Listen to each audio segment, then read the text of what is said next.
Hello everyone, I have the honor of hosting our Q&A this time. It is a regular session that we do on the game Coreborn, basically answering questions that came up from our community, you guys, over different channels like Instagram this time, Discord, there's some from Twitter, just a variety of questions on the game.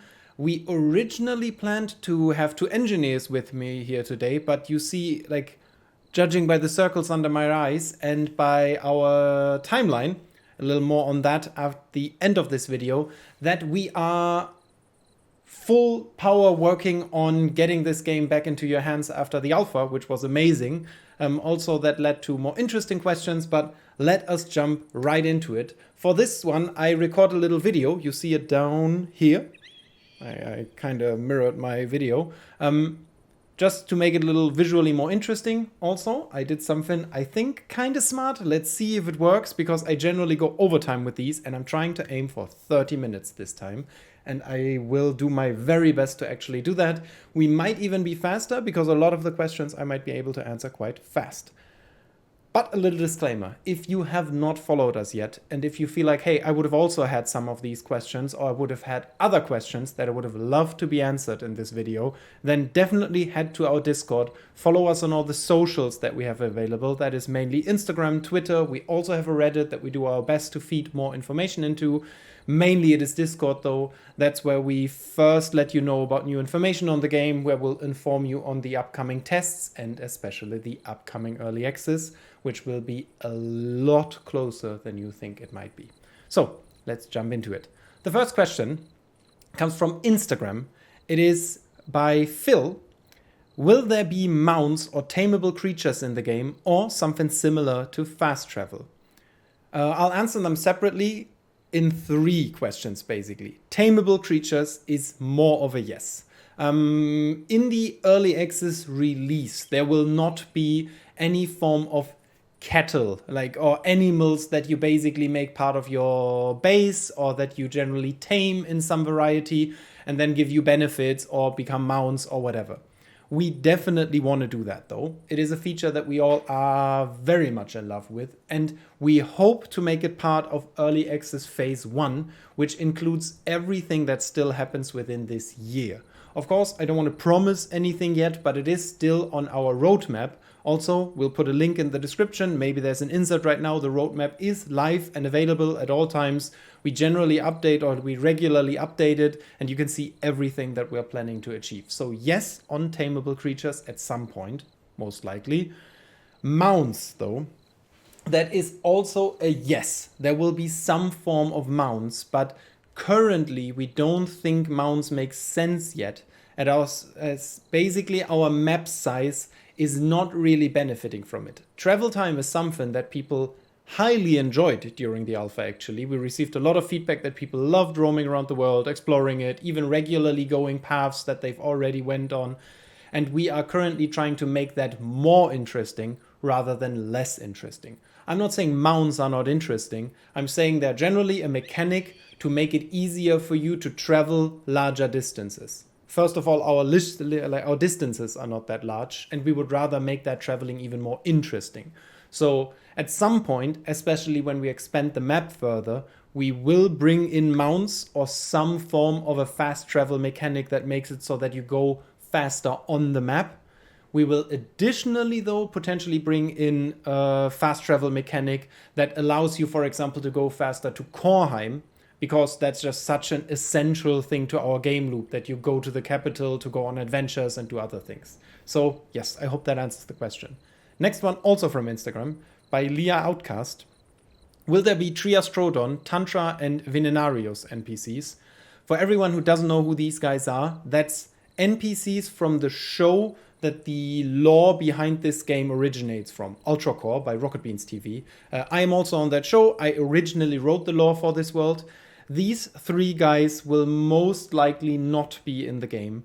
We might have some form of Easter egg connected to them, but there is different reasons why it is not that easy. First one being the pen and paper show that these NPC original, or these characters originate from, is set 200 years after the game. Some of these races, especially the Hedonists and the Nosmerians, can absolutely get that old. For Tantra, for example, for Trodon, for example, or Trias Trodon, it would be kinda hard to actually even already or still exist. Not impossible, but yeah, at least hard. So I would say maybe there will be Easter eggs. You should not expect them in the early access, and they are not important NPC. Just want to bring it out there. There will be a lot of Easter eggs, little fan service things, but these guys are not among them. Next one, Kamisoran asks, will Steam Dwarfs be a playable race? Yes, at some point. This game is set up as a live service game. We will bring in more playable races over time. We have one right now, the Hedonists. We will soon start working on the next one. I think I've already said it at a different occasion. We are currently applying for a governmental fund. It is dependent on that if the next race might be the Liquid Meadows, might be the Children of the Source, and with them the Zone of the Liquid Meadows. I cannot say for sure if we'll be able to achieve that. If we do not get that fund, plans might change, something else might be it, but all 6 big races, which includes the Sauromancers, the Hedonists, the Children of the Source, the Nosmerians, the Genetics, and the Steam Dwarfs, will be playable at some point. There might be other or more I shaved my beard for you guys and I'm getting tickled. Will be playable at some point within the lifespan of this game. The better we do, the faster and the longer you can play those.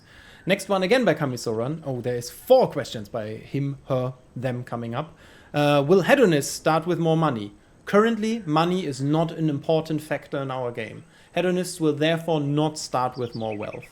We will have mechanisms that make playable races unique in the way that they play from each other. In this part of the lore, though, they are not as uniquely different as they later are. Currently, they are all Coreborn. These races are coming back together. They are trying to unify. They are trying to fight back together to reclaim the world. So they will have mechanisms that differentiate them from each other, visually, gameplay-wise, and with some little extras. More money is not one of them currently. So no, they will in early access not have more money. They might later, though, have a perk that allows them to be more efficient with money, to have special vendors or whatever. There is some ideas on that, but I want to say more to that when we actually know that we're doing it. Next one, as I said also by Kamisoran, is it possible to play together with friends at a higher level gap? There is no levels. You do not level up. You progress further, your town progresses, you have skills that make you progress, your gear progresses, but you do not hard level. So you're not level 60, 70, 80 while someone else is level 1. So even though you are progressed further, you can always play with people that are less progressed in the game. You might have to help them to be able to play content that you already unlocked for yourself, but you will still be able to play with them. You can still roam the whole map with them. They can be part of your town. You can make towns together, join towns together, and just continue to do things as you like them. So yes, you are able to play with friends that are less far progressed within the game. Will there be a season pass-like system? I think it is too early to say something about that. I think, and this is maybe a very interesting question that I want to throw at you guys within this video, and you can answer them in the comments. We have received a lot of feedback on our plan. Our current plan is we release early access, a normal price tag is on the game between 20 to 30 euro, and basically say, hey, this is the game, you pay for it and you play it. And then later we would like to transition into a free-to-play model. We still think it is a good model for us, not only because it allows us to keep the live service running and continuously have a cash flow into the company, but also because we personally just like free-to-play games, and it allows more people to pick up the game. More people means more content in our game. It is highly user-generated, content-driven, but we have also not seen or not closed our eyes to the fact that a lot of people are very suspicious of free-to-play games, which I understand. We, of course, can say, and I will openly say that we don't want pay-to-win mechanics, but I understand that the trust in that is a lot of trust that we haven't earned really yet. So we have noticed that a lot of people do not generally greet the idea of a free-to-play model. And so we would love to discuss with you guys, where do you see benefits, where do you see downsides, are you generally open to the idea, do you think it doesn't work? And a season pass is one system that would allow us to have that continuous cash flow. Because, and I'll just be honest about that, it is not easy for us to say you just pay once and then for years you play this game where we keep live servers running without having any way of continuously making money. We do not plan bigger DLCs. That's the problem. Like a lot of people say, just sell DLCs. Yeah, but then we would have to keep back content in a game that is so much set up around the idea of continuously giving you new content. We've already planned our content around that, where we bring in new features to keep the game interesting for you guys. And then we would have to start bundling them up to sell them in bigger DLCs. That feels punishing and contrary to the initial idea of a live service game that constantly evolves. And so a season pass is a very interesting mechanic that might help us and allow us to keep that cash flow while also allowing people to just pay once and don't interact with the season pass if it isn't needed. A hard gap season pass, like a hard-coded season pass that would basically, if you don't have it, not allow you to play is not something we're planning currently, though. Like there is no idea of a you pay this and then you can play. If you don't, you can't. Just to get that out of the way, it is an open discussion. And I think I would love to hear your guys' opinion on it. Just be considerate of what I just told you. I'm as honest as I can be. We, of course, need to continuously keep the cost of this game efficient, and that is best done by not continuously trying to shuffle new players in, but also focus on the players that you already have and get them to ideally invest in your game again. Like, that is as honest as I can be. I hope you understand that I'm just not trying to sugarcoat things. So yeah, season pass system, maybe, maybe not.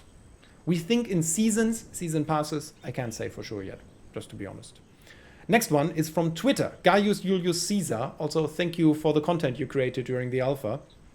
Will it be possible in the later future to have adventures like in the pen and paper Ultracore, where you can go from one nation to another, talk, fight to people, to have your own Rumzähler after building my base? So, I'm not entirely sure how to answer this one. It is a very complex question. This game does not feature quests. You can do whatever you want with other people. If you want to set up something that is in the nature of a role play, where you have other people, they build bases, you go to their bases, you interact with them, you role play, then you send each other on tasks, absolutely. That is already possible. We'll do our best to give you all the tools available to that.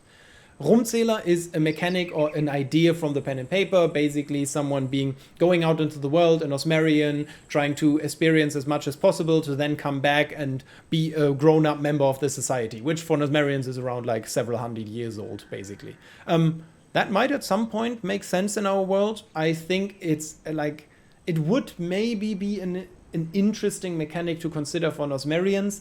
I don't think it is necessarily super... Like, it's not something we're currently thinking about, but I like the idea, and maybe it's a cool way to make the race more unique.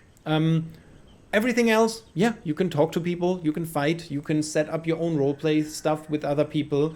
There will just not be a pen and paper-like editor in the game, just to get that out of the game. I'm not sure, like, I think there was like a little wink within that question, but still I did my best to answer it as honestly as possible.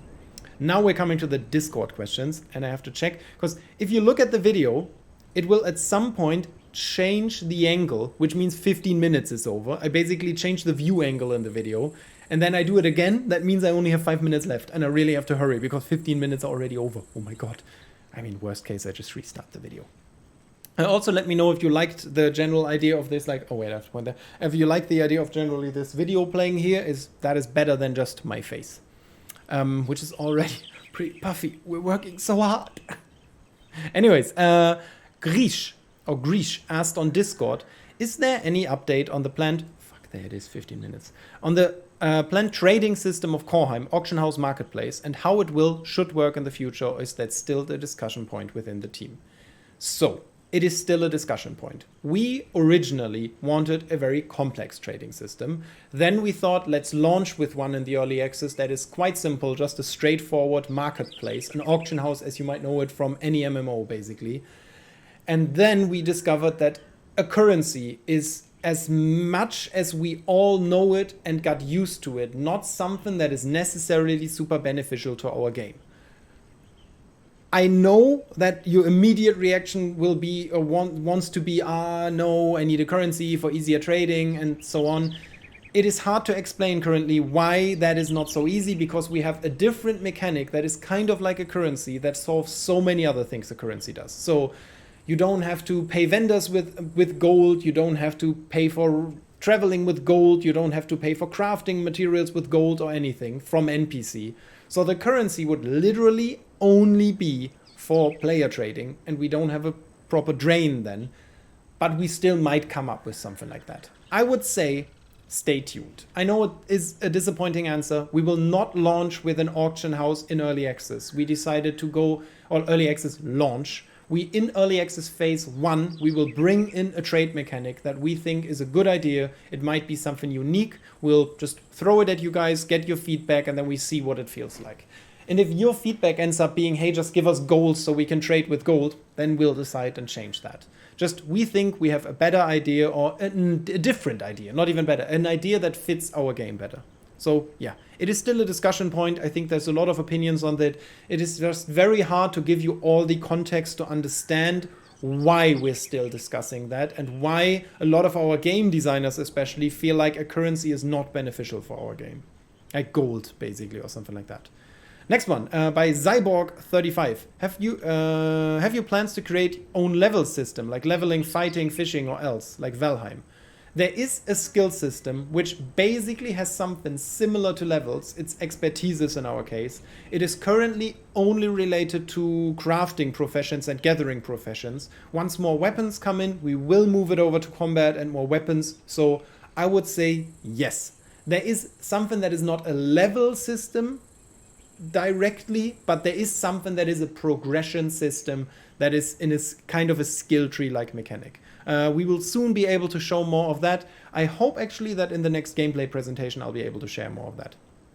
Next one, again by Grish from Discord. Could you go into some planned details on the skills, not only for the auction house, but maybe some examples within the QA and how they influence the playstyle? Auction house fee reduction would be a very basic thing. A fee reduction.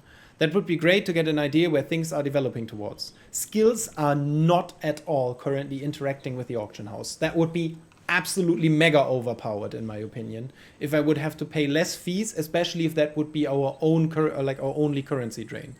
They will make you better, more efficient, or just more versatile, like the skills, or in interacting with the crafting and gathering in our world.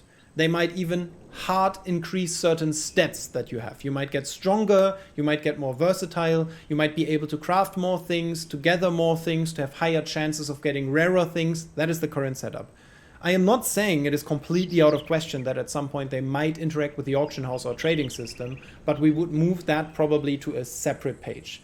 Imagine that we go by topics, one of them being professions, like gathering and crafting, kind of. You do not hard pick them, by the way. You don't say, I am a woodworker and now I can't do anything else. You can technically do all of them. You just can't master all of them at the same time, but you can easily respec once you've already trained something, yes. And then later we will also have one for weapons. We could have one for general stuff, for social stuff, for town interaction. I'll promise you in the next video, in the video where I show the skill system, it may make a lot more sense when I explain what these are. It makes so much more sense that I explain it when I can, actually. I already showed a little bit in the Q&A that we had with Kevin, Gamers Time, a streamer, a German one, and I'll do the same for our English-speaking viewers as soon as possible. Check time. Ooh, I really have to hurry. Next one is Cephix/Cedric, also from the Discord. What has been the hardest part in development so far? Now. The hardest time in development is now that we are pushing for a date. We already know a date for our early access, and we will share it with you guys as soon as possible, which will be very soon. The hardest part is, I would say currently, that we are now kicking features that I would consider so essential, so fun, and so unique that I would love to see them in the early access launch, but we just have to live with the fact that these features will then come a little later. which is just not bad. But of course, as someone who cares about what we're building, and that's all of us, we would love to give you as much as possible on the early access launch, show you a game that is as close to possible to the vision that we have for this game at some point, and then grow from there. We still will do that, just it is very hard sometimes to make a decision on a feature that will not make it into early access launch. Yeah.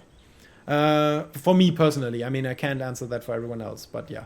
What nation are you most hyped about? I love them all.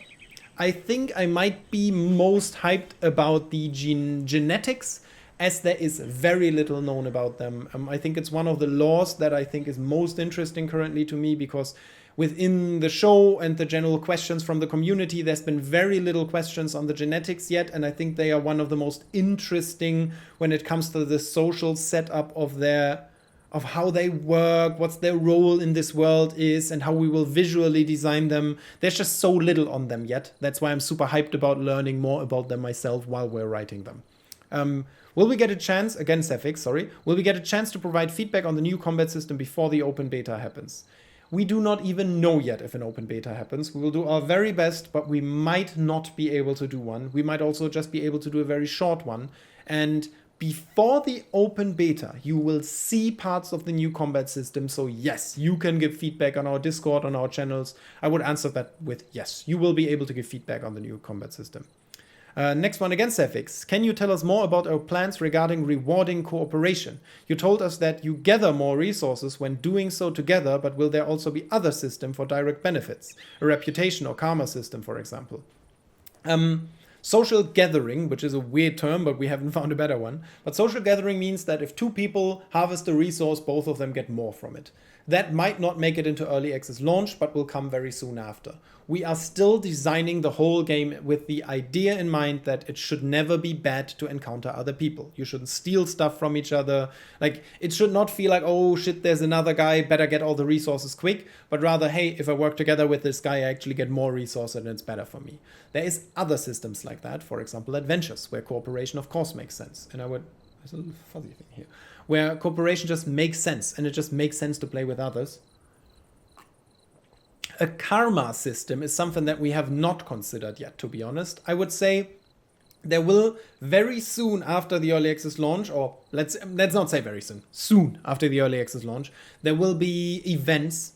Events are kind of like a social quest on the survival map, and I think you'll immediately see a change in how you see other players, because it becomes so beneficial to work with them, to talk to them, to find the best approach to together doing all the events available, to get the benefits out of them. And I think a lot more of these smaller systems will come in and change how it feels to work together with others. Oh, okay. Next one. By Nozo, also from our Discord, is there a plan to reduce bad/troll buildings or reward nice buildings? Reward nice buildings, yes, it will not be an early access launch, but we already are planning a system that rewards you if other people consider your building pretty or useful. Yes, that is in place. Punishing bad or troll buildings, that depends on the type of trolling, I would say. We make it as hard as possible for others to technically troll your buildings. They cannot build on your stuff, they cannot delete your stuff, they cannot damage your stuff. Of course, if someone is incredibly dedicated to the idea of trolling you or like doing something, they will be able to do that. But we make it as easy for you as possible to just get their stuff out of the way. And we make it as punishing as possible to build structures like that, because they're incredibly expensive and stuff like that, yes. But there is no other punishment outside of it will just not feel very fulfilling. We will just do our best so that, I mean, trolls generally, the main thing they get out of trolling is, I assume, that they just get a reaction out of you and like bother you with what they're doing, and we'll just make that as unlikely as possible, as hard as possible, and as little punishing to you as possible, so it just is not very, it's just not very attractive to troll. But yeah, I think it's again a lot of learning will happen, because trolls are sadly also creative people, so they will do their best to still find ways to troll, and we'll do our best to manage them and balance them.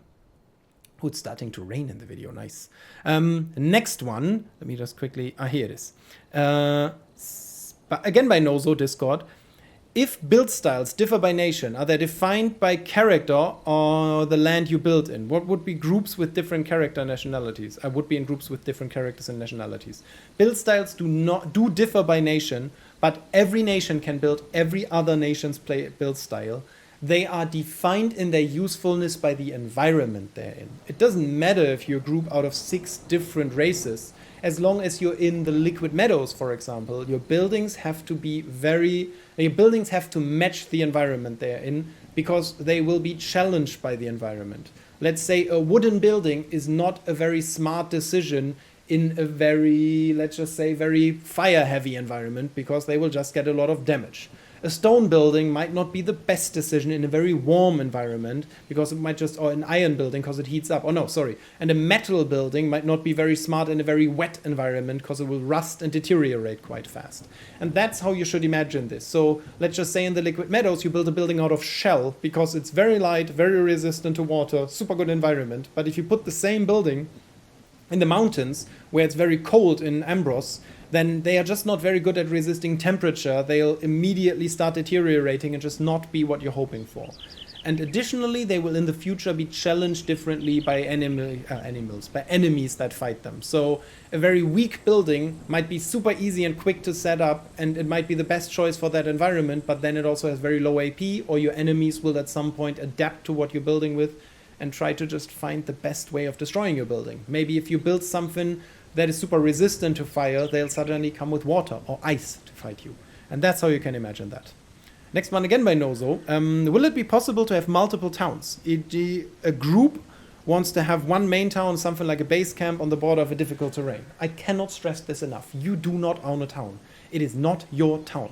You are part of a town. Which role you fill in that town is up to you. You can have many towns. You can be part of many towns. You can be participating in many towns without ever joining them. So yes, absolutely. The idea of this being your town alone is just, I know the alpha was misleading when it comes to that, but everyone in the town is part of that town. And I hope you are part of several ones with several people, and it will gain several benefits from that. Yes, so yes, absolutely, you can be part of several towns. How will you get up to Megalos in the game? That is way too far in the future. Sorry, Grish. We haven't even thought about that. I have some thoughts, but I will not even share them because it's so far in the future. We have some concept art on Megalos, of how the zone looks. Megalos being a gigantic dinosaur that carries the city of Megalospoli on its back. I can't share anything on that yet. I'm sorry, I can just guess, basically, and it might completely change. I would assume there's an interesting system how you get up there, and then you're in the city. We haven't even really thought about capitals and how capitals work yet, so yeah, we'll see. Are any classes planned, like Warrior, Mage, Ranger, Hunter, and so on, by Abraxas on Discord? No, there's no classes in this game. You define your playstyle by the weapon you pick, by your gimmick, your loadout, and generally the skills that you set up, the stats that you set your weapons up for. That defines who you are. You can play like a warrior, you can play like a hunter, you can play later more like a mage, but currently there is no there is just no classes. Kex on Discord asked, are you planning another playtest in regards to the building system, or did you get enough feedback from the alpha? In regards to the building system, I would say we're not that really in need of a playtest. We have just put in the stability system, which is a huge a huge step forward. You can just not build gigantic towers to the sky anymore. That is gone, for example. I would say most of the things we learned from the alpha building system, we already knew. Like, no offense, just we knew that you can build sky towers. That was not new to us. That was not an exploit. We just didn't have the system in place for that yet. So I think there is still things to learn, and if we do another playtest, we'll of course still learn things from that, but we are currently testing internally for our systems. So I would say yes, we need more feedback from another test, and we hope to be able to do one, not specifically on the building system, I would say, but on everything. I would just not say specifically for the building system. What about the combat system, asks Edin? Are there some spells in the PnP, but how? There are some spells in the pen and paper, but how are you going to implement those as well in different classes, maybe? There's no classes. Spells is not really a thing in our game. Weapon-based, you might have something that feels like spells, but you do not have spells. And we will have gimmicks later, which is similar to a kind of a spell. But the pen and paper that we uploaded is solely a marketing vehicle, and we used the Dungeons and Dragons rule set just to make it easier playable, and the Dungeons and Dragons rule set has spells. So we worked with spells. There's no direct one-to-one translation from one to the other here, or transition from one to the other. So we will have some kind of spell, but it's not like a set of 10 and you have mana and then you click and then they come out. That's just not how that's set up. Mutox asked, did you already implement that items which get gathered show up at the side of the screen? That is a question related to the alpha, because in our alpha you basically just picked up something that was in your inventory. How you pick up stuff is completely changed. Nothing is like on the ground really anymore. If you gather something that goes directly into your inventory, we might not have our notification system yet, which will then additionally send a little notifier, hey, you got this. When you loot enemies already in the game, you'll see that in the next presentation, you actually drag and drop stuff in your inventory so you know exactly what you got. We will do our best to, as soon as possible after the early access launch, be able to send you those notifications. I mentioned earlier there's some features, you kick them out and your heart bleeds. That's one of them. It is one of those features that hurt me a lot when we had to say, hey, this will come shortly after the launch, might not be in the early access launch. As you want people to specialize as Cephix, what types of specialization are you thinking of? In what ways will people be able to contribute to a town group of players? How will my character be unique and useful? What can I provide that makes me feel needed for an adventure in a survival world? Over time, more and more of this will grow. That's the answer. So with this current skill system and how it's set up, you will be unique in the way that within your town, you might be the only one that's a master at logging and woodworking. And no one else is, because not everyone can be good at everything. Or maybe your town doesn't have an alchemist yet, and you decide, that's what I want to focus on. I'll be the alchemist of the town, and I'll do my best to get best at that. And that is how you specialize in your need. There's no dedicated role yet where we say you are the alchemist. It is just you are the only one within the group of the town that is so good at this that it makes sense that you generally fill that need or fill that gap and role within your town. And additionally later, your gear and the way you play will benefit. There might be someone that is focused on supporting others, healing, kind of buffing them. It's just that's more your playstyle. Someone else is more focused on damage, and someone else might be more of a tanky guy who just takes the hits for the others. But that is defined by your playstyle, and a combination of these, that's what defines your role. Ooh, 5 minutes left. Oh no, it's already over. Wait, I'll just restart the video. I'll just go back. Didn't happen. Okay, now I really have to hurry. Thank you for the question. Next one from Discord. There's some questions that have already kind of been answered. I'll still go through them as quickly as possible. Maybe, how much time do I have left? Maybe I'll just give myself 5 minutes to answer them. Yes. Okay. Cosmet asked, will there be dungeons where you have to group up with other players to fight more difficult enemies and get better loot? There will be adventures that are more difficult or that are more adaptive in difficulty as a challenge. We will of course balance them together with you guys, because what we can do is basically we build them, we throw them at you, we see they are too hard or they are too easy, and then we balance them. But yes, there will be something like that. I would not really call them dungeons, because dungeons in nature are not optimized for replayability. They are replayable, but it is very hard to design a dungeon like the ones in World of Warcraft that are gigantic, and it just makes sense to play them again and again because there's so much loot in them and they're so big. That's just a lot of content to do for an indie team. So ours are just designed in a way that makes them more replayable. I'll go into detail more about that on the next game presentation when I show you the adventure. Yeah. So yes, there is something like that. There is more difficult enemies also in the future on the survival map. We will build something that we call pits, which is basically an area that you have to go into. You cannot just set a town up there. Once you're in, you actually have to commit to being in there for a while and fighting these enemies before you head back out with your loot. Next one, will there be a story to explore through quests or something else? No, there is no quests in the game.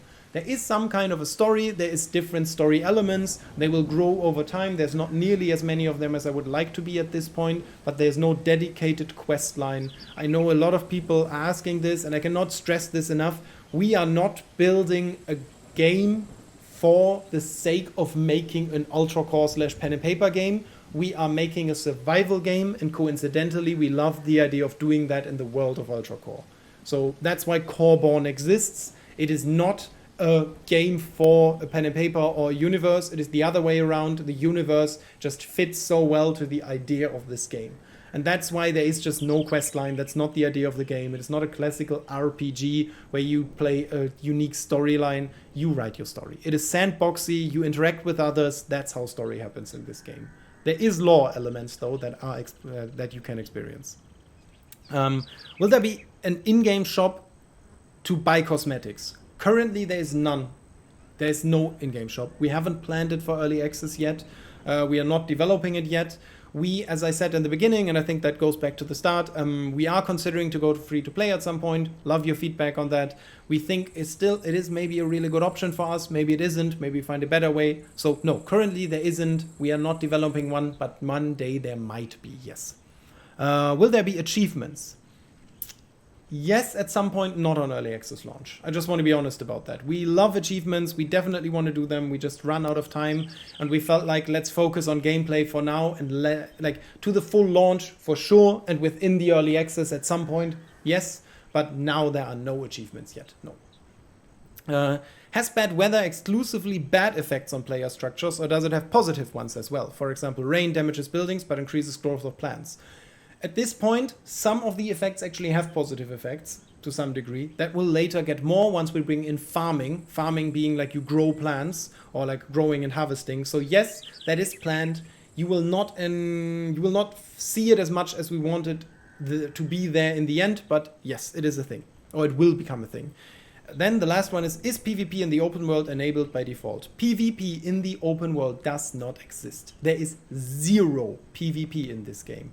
There might at some point be adventures that are a little more competitive. We might maybe unlock a dueling mode or something like that. But there is no open world PvP. No one can hurt you. No one can destroy stuff in your towns. That's not the idea of this game. So no, PvP in the open world is disabled by default and will not be enabled. And that brings me to the end. And I think the little video will soon wave. So all I have to say is thank you so much for all these questions. We're doing our best to answer them as regularly as possible. Join our Discord. Subscribe to this channel most of all, because we're very soon releasing this game. And then you can join us and play with us. And I am very grateful that so many of you give us so much attention already. I think I'll do 3 emotes now. One of them being a party and then a little wave. And then this is over. So thank you very much. Talk to you soon. Bye-bye and thank you.